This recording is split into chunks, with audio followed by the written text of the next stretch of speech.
Hello there, this is Jake with Titan Roofing and Construction. I'm here on claim number 0612388644. It is the 20th of May.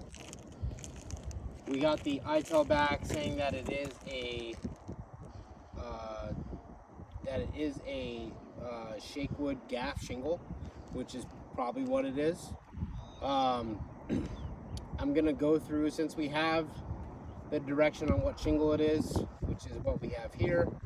I'm gonna go through and perform a repair test. We do this on every roof just to be sure that we're able to complete a repair without causing any other damages throughout the process, just to make sure that everything is very straightforward on the claim. So what we have marked out here is we have the damaged shingle. That's marked out. We can see the creasing along this one. When you remove one shingle, you have to separate the sealant on the bottom, and then you have to get to this nail, which is right about here. This shingle is also nailed in up here. So I have to go through and break this sealant strip, and this sealant strip to then access these nails. And I have to manipulate 3, 4, 1, and 2. I should say 1, 2, 3, and 4 to move it around to be able to get to these nails. And then also do the same thing in reverse while putting everything back in. So what I'll be doing is going through breaking sealant strips and pulling nails, starting with a damaged shingle and then working my way through each shingle. We have everything marked, everything documented beforehand, so we can take some good photos afterwards to see if there is any significant changes or then damage to any of the surrounding shingles. So we'll get into it.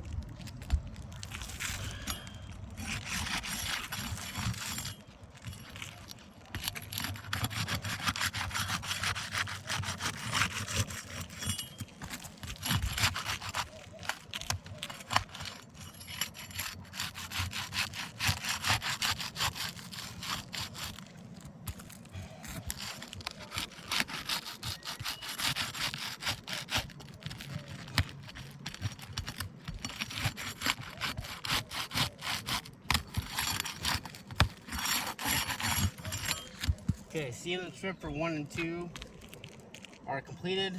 You may wonder why I have to go all the way down the full length of the shingle, because if I only pull right here up to get to this nail, this is not released enough, and this shingle will easily bend because I have to be able to access that nail to be able to pull it out and put it back in.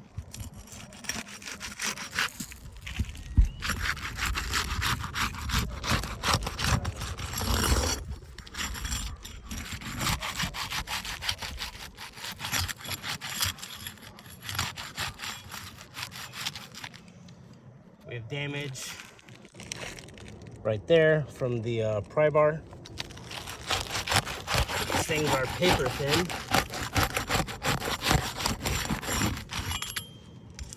Now 5.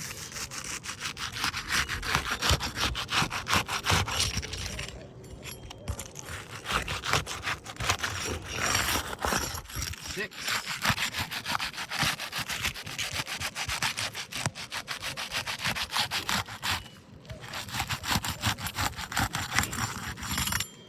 Alright, now that all the sealant strips are pulled up, all these shingles, I can manipulate them a little bit better when I'm looking under to see where the nail is, or to be able to access that nail when I hit it down. So what I'll be doing, I'll be going over the damaged shingle. I'm going to look through and find where all the nails are at. Go through and pull those off.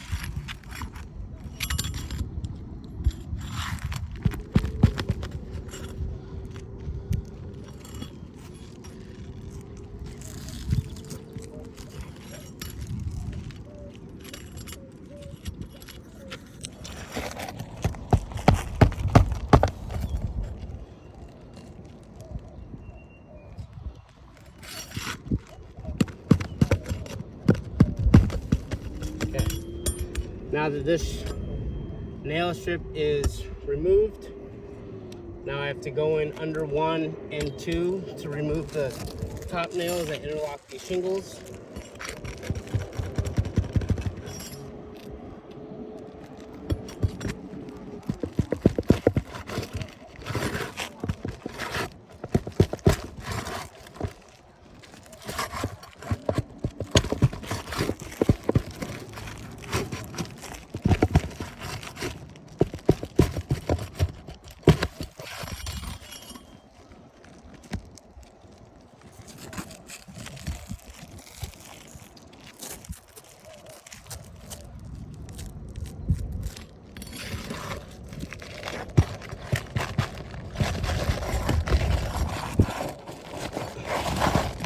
we go.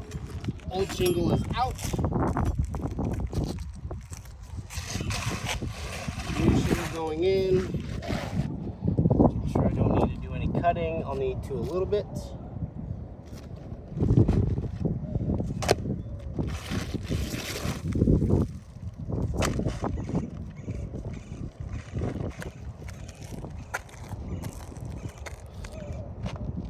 Seems to be about the same length.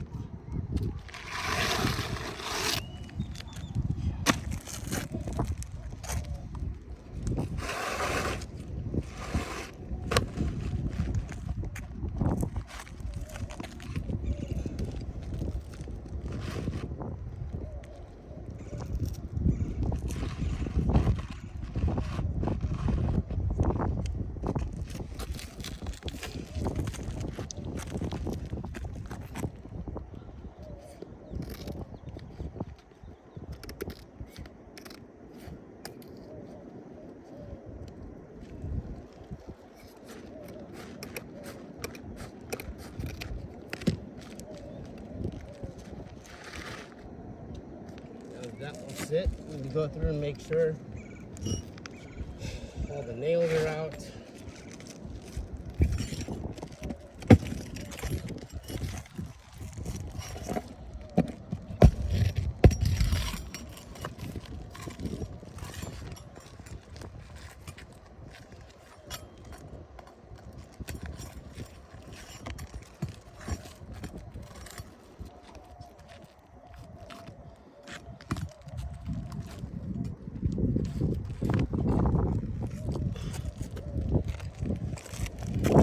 Break with this shingle.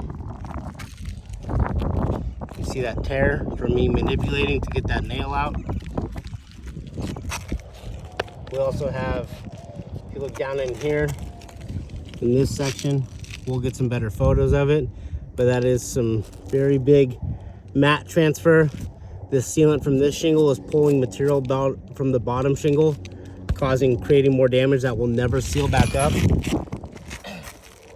That's going to put the homeowner back into a loss or a condition that is not pre-loss.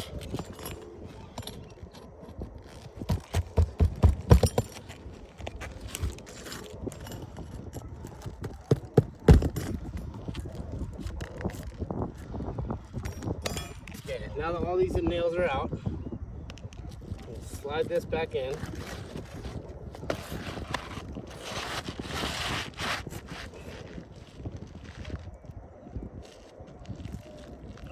Everything fits.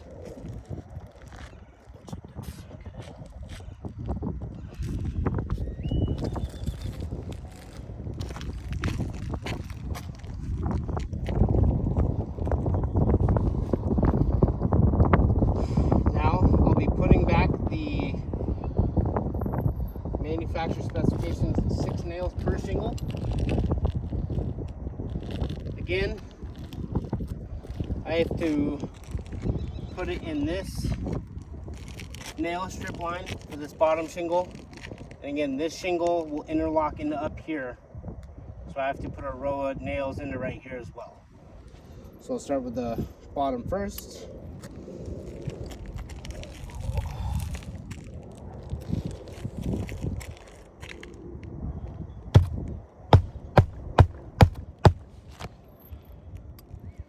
Only moving the shingle just up enough to where I can get that hammer in there.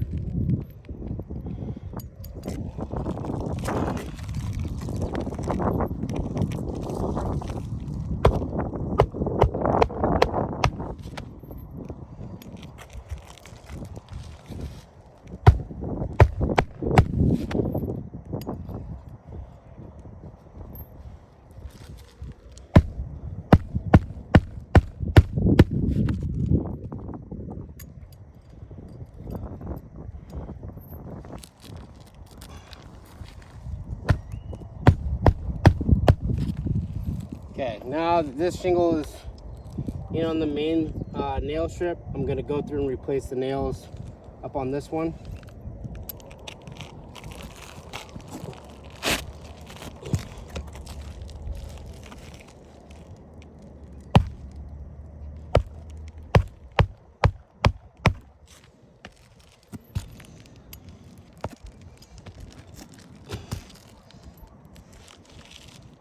again, just high enough to where I can swing this hammer in there.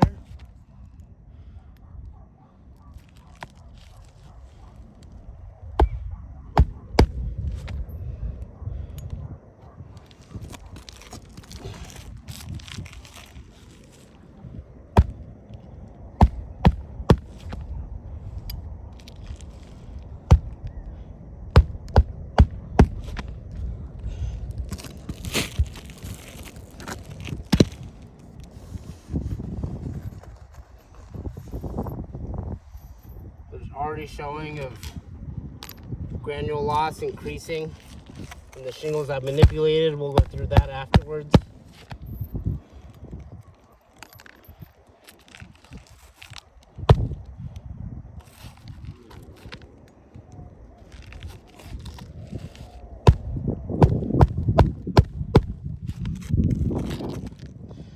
So besides, usually you would go through with some sort of sealant and seal these other areas back up.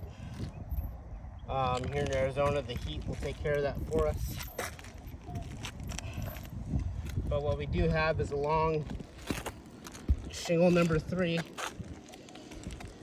where you can see from a side profile, when I lift these up, you can see that creasing right in there. If I brush this away, same thing with right here. And then same thing with right here. You can see that corner. You can see it do that. And then finally, at the end of it, as I was lifting this up, even just to get that nail, see it creasing back here. So I'll go through and document all that a little bit better. I'll get some other close-up photos and send this over to you guys. But the shingle may be available, and that's great. It would be so much easier for me just to do a repair and call it a day. But this is the better side of the house. If you look over to the other side of the house, it's more sun exposed. Not necessarily a wear and tear issue, but it's all consequential damage to the main dwelling of the claim. This won't be a repair that will put a homeowner back into a pre-loss condition. Also, if you want to look down here as well, I mean, just me moving around gingerly, there's this as well. So you just can't, this roof is just not workable. We'll get everything into you and get an estimate on what it needs to do a correct repair to get the homeowner back into pre-loss condition. Thank you.